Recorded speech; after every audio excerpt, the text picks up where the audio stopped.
Hola a todos y bienvenidos a este nuevo video.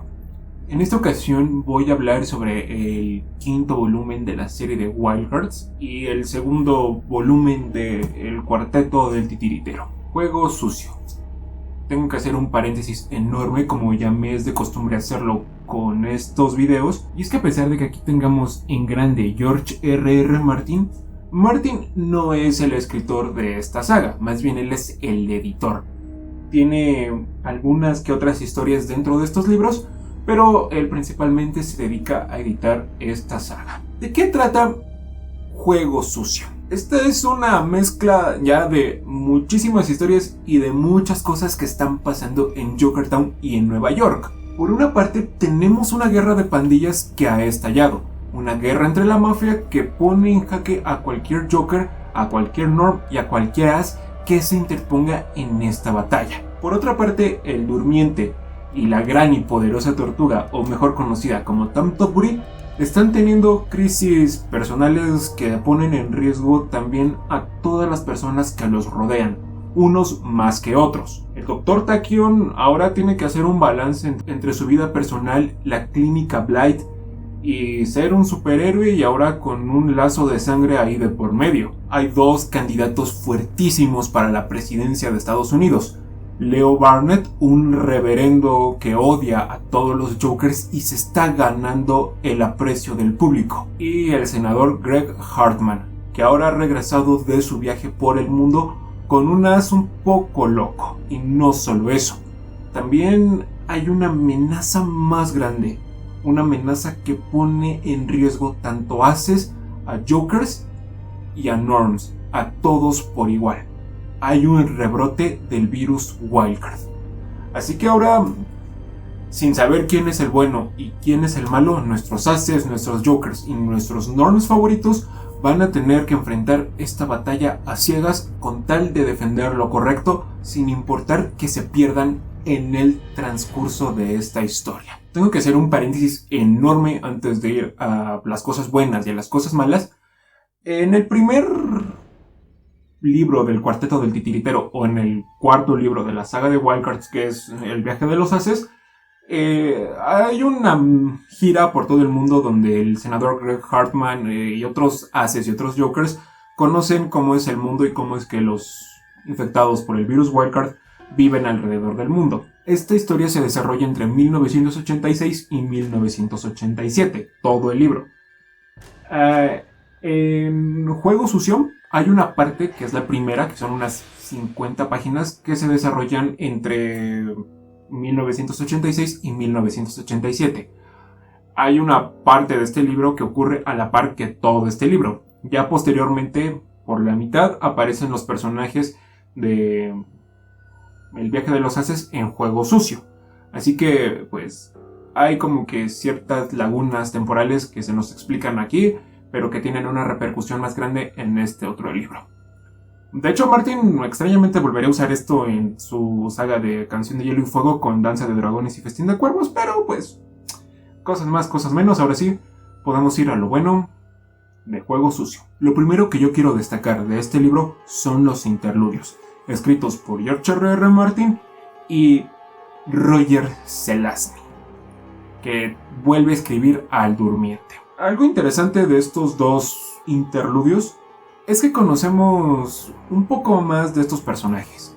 Quiero hablar primero del de Roger Zelazny. El Durmiente no es un superhéroe, el Durmiente es una especie de bandido, una especie de antihéroe, si lo queremos ver de esa forma, siempre y cuando haya dinero de por medio. No lo hemos conocido tanto hasta este libro como yo hubiera querido. Su introducción en el primer volumen, en el comienzo, no es la mejor, su desarrollo tampoco. En Aces en lo Alto, ahí creo que sí tenemos una perspectiva un poco más complicada, un poco más compleja sobre el Durmiente, pero no lo llegamos a conocer del todo.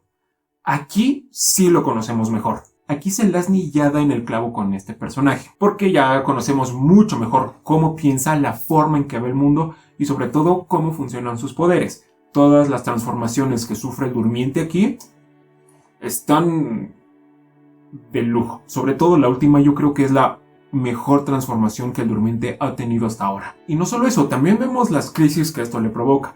Cómo a pesar de que sabe de que está haciendo cosas malas, es un maldito desgraciado y las sigue haciendo por dinero o simplemente porque puede y porque quiere.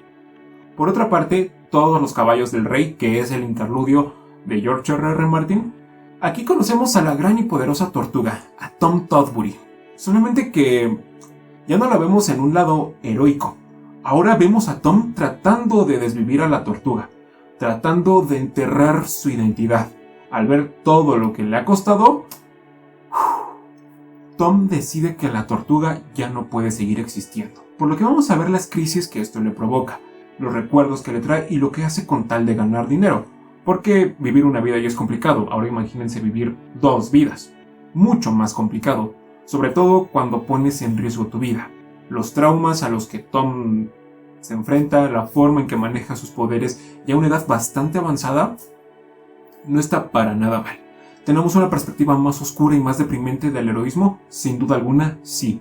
Y eso es lo que para mí hizo más interesante estos interludios que la historia en general. También tenemos otro interludio, pero ese ya es cuando aparecen los personajes de El viaje de los haces. Melinda Snodgrass vuelve a escribir al Dr. Tachyon, pero ahora se sale de lo que como que ya nos tenía acostumbrados con él. Un poco de coito, un poco de desarrollo de personaje oscuro y una que otra situación hilarante por ahí. Aquí Tachyon ya tiene una responsabilidad más grande. No voy a decir cuál es porque sería entrar en un detalle enorme y en un spoiler de El viaje de los haces, que esa parte personalmente creo que estuvo un poco floja por ahí, pero se tiene que remarcar que Tachyon ahora lucha y lidia contra muchas cosas. Ahora tiene que ser el Dr. Tachyon, el príncipe de Takis, tiene que ser un gran mentor, tiene que lidiar con todas estas cosas que están pasando de la guerra de poderes de la mafia y con lo del reverendo Leo Barnett, con lo de Greg Hartman, incluso con unas cositas por ahí que tiene pendientes. Es interesante porque ahora sí vemos a Tachyon en una faceta más oscura. Melinda Snodgrass nos acostumbra a ver a Tachyon siendo llevado al límite cada vez que ella lo escribe, pero aquí sí se ahorró la barra. No es pesado, no es tan complicado, pero sí es complejo y sí es interesante. Es muy fácil de leer lo que Melinda Snodgrass escribe sobre el Dr. Tachyon, que al final de cuentas, cada vez que aparece, cada vez que leemos Lazos de Sangre, que es el nombre de ese interludio, es magnífico. Y la forma en que lo cierra deja las cosas para que el Dr. Tachyon tenga una redención impresionante en los libros posteriores. John G. Miller regresa con Geoman. A pesar de que solamente lo vemos al principio en el primer capítulo y al último, Geoman se introduce en la guerra de pandillas, con tal de saldar su vendetta contra quién. Estuvo muy cerca en el tercer libro de tenerla, de lograr su vendetta finalmente. Pero pasaron cosas y aquí ahora está mucho más cerca, y no solo eso, ahora él vive la guerra de pandillas en carne propia. De nuevo, John G. Miller tiene una prosa espléndida y es un poco más crudo y un poco más grotesco que en los libros anteriores. Y la verdad me gustó mucho más, aunque siento que sí faltó un poquito más de desarrollo por ahí. De ahí en fuera creo que Geoman sigue siendo un muy buen Norm y es un agregado impresionante en este mundo lleno de haces y de jokers. Como ya es de costumbre en estos libros, tenemos giros inesperados que cambian las cosas conforme va avanzando la historia a tal punto que no sabes qué es lo que va a pasar después. Por ejemplo, aquí en la portada tenemos a Diamond Lass, el vampiro psicosexual. La forma en que desarrollan este pequeñín es brutal. Las cosas que hace son inesperadas y no solamente con él, con todos los demás personajes que tenemos hay muchos giros inesperados, muchas cosas que no te ves venir y que sí te pueden choquear de una muy buena forma, que sí están muy bien construidas y como son la perspectiva de varios escritores, al tener todas esas perspectivas para un giro, no puedes pedir más porque es perfecto el desarrollo de las situaciones y de los personajes. Principalmente en estos giros yo destaco a Stephen Lake, que regresa a escribir a sus personajes políticos como a Gimli y al senador Greg Hartman, a Lass Loco y a otros cuantos personajes. A Melinda Snodgrass de nuevo con el Dr. Tachyon, a Roger Zelazny, a George R.R. Martin, y tenemos también el regreso de Walter John Williams escribiendo a Modular Man. Esa parte de Modular Man en Mortalidad es una belleza, ciencia ficción con superhéroes de por medio, y me recordó mucho a lo que hizo Philip K. Dick en sus cuentos y en sus libros. Tenemos una novela más compleja, una novela mejor construida y más complicada, en el buen sentido y en el mal sentido, pero aquí yo lo quiero abarcar en el buen sentido.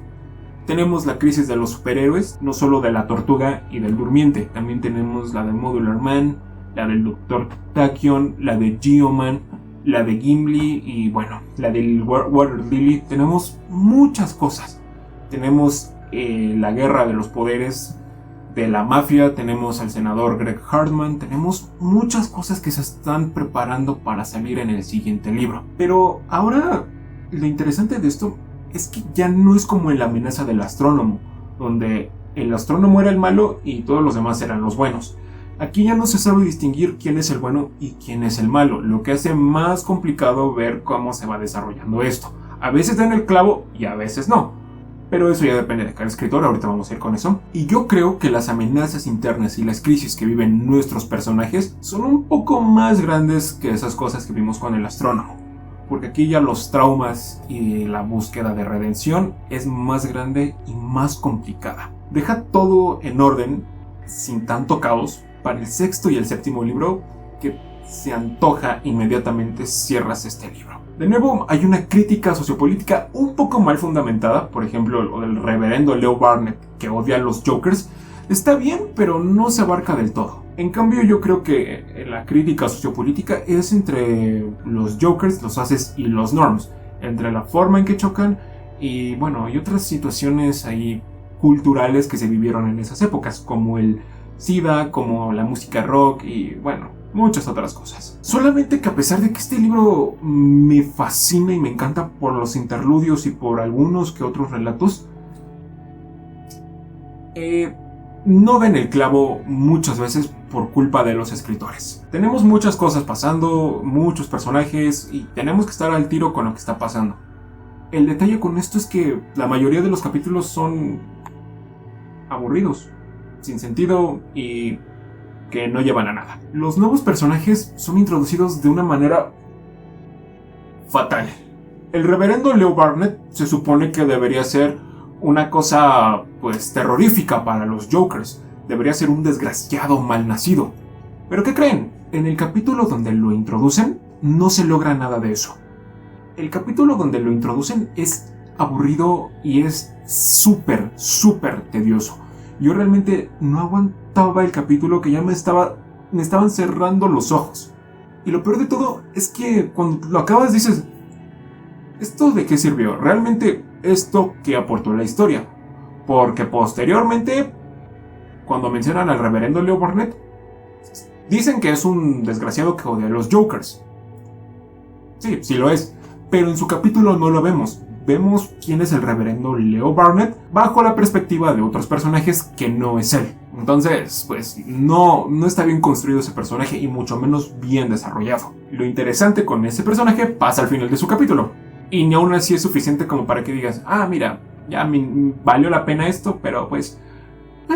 No valió la pena. No vale la pena la introducción al reverendo Leo Barnett. Por otra parte, tenemos la guerra de la mafia, escrita por Lindsay Harper, que nos introduce a Vagabond, a Rosemary y bueno, a todos estos personajes que ya conocemos. Trata de imitar al Padrino literalmente y no le sale. Es aburrido, es abrumador y las cosas que van pasando en los capítulos de Lindsay Harper son aburridas, poco interesantes y realmente parecen más escritas por un niño de 5 años que por una escritora de la talla de Lindsay Harper. La verdad sí me dejó mucho que desear porque son aburridos y no tienen nada interesante. Más que nada son como que cosas superficiales tratando de imitar al Padrino o hacer una referencia muy clara a esta obra de Mario Puzo, cosa que no logra. Más que nada es como que un intento de ser el Padrino sin llegar a serlo. Solamente que con haces y con jokers de por medio, cosa que suena bien, pero al momento de la ejecución no lo es. También revisamos a la cultura del SIDA, que en los 80s fue como que un boom, pues extraño, ¿saben? Porque yo no la viví, y a pesar de que vea muchos documentales o investiguen, no voy a saber exactamente cómo se vivió. Pero según esto, según el libro, era algo wow. Y lo mezclan con el virus Wildcard. Edward Bryant, en el segundo advenimiento de un güey que tocaba guitarra, trata de tocar esos temas del SIDA y de la música, junto con el virus Wildcard, cómo hacían a estas personas a un lado y bueno, todo lo que esto conllevaba. Suena interesantísimo. Culturalmente y políticamente, ese era el relato que más tenía potencial. Pero... No, o sea, lo del SIDA es como unas 2-3 páginas y ya luego ya no lo volvemos a ver. En vez de eso se dedica a contar la historia más aburrida, más estúpida, más sonsa que yo haya leído en estos libros de Wildcards, donde quieren llevar a un rockero que está en desgracia a un concierto del SIDA y del virus Wildcard y no lleva nada. La única razón de ese relato es para contarnos el rebrote, bueno, más bien para mostrarnos, porque ni siquiera lo notas de tan aburrido que está el relato, del rebrote del virus Wildcard que está afectando a Aces, a Jokers y a Norns por igual. Y ya está ahí. De hecho, este libro tiene un problema muy grande. No establece bien las cosas. Lo del reverendo Leo Barnett, la guerra de los poderes, de la mafia, y esto del SIDA y otras cosas, no está bien estructurado. No está bien, a tal punto que George R.R. Martin, en uno de sus interludios de Todos los caballos del rey, tiene que tomar todos los cabos sueltos, los tiene que atar porque no se había establecido nada. Martin es el que tiene que llegar, tiene que juntar todo para que la historia tenga sentido y lleve a algún punto, porque no lleva a nada hasta ya la página 300.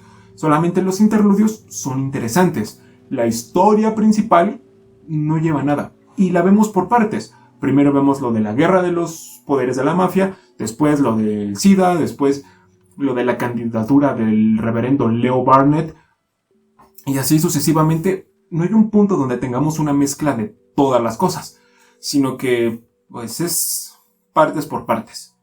Y sí deja un poco que desear en esa parte del desarrollo. Pero es algo que es habitual en estas historias, porque los estilos y las perspectivas de los escritores son diferentes. Entonces tenemos un desfase enorme de cultura, tenemos un desfase enorme de perspectivas que aquí realmente sí me extrañó y no me gustó mucho. Aquí no sentí que todos estuvieran unificados como en libros anteriores. Aquí ya sentí que todos iban por ahí haciendo lo que querían y que Martin como que se las tenía que arreglar a tal punto que él tuvo que atar todo lo que se supone quería contar este libro. Lo malo de esto es que es las primeras 300 páginas.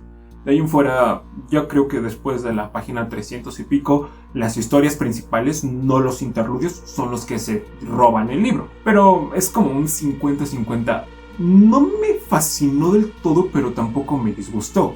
Sí tiene muchísimos fallos, pero creo que es interesante como para poner un poco más las piezas en orden y darnos una perspectiva un poco más fresca, más loca y más alucinante de lo que es el mundo de Wildcards. Pero, en conclusión, es eso.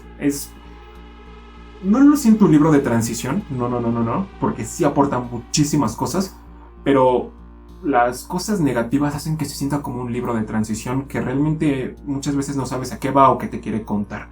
Y muchas cosas realmente terminan sobrando.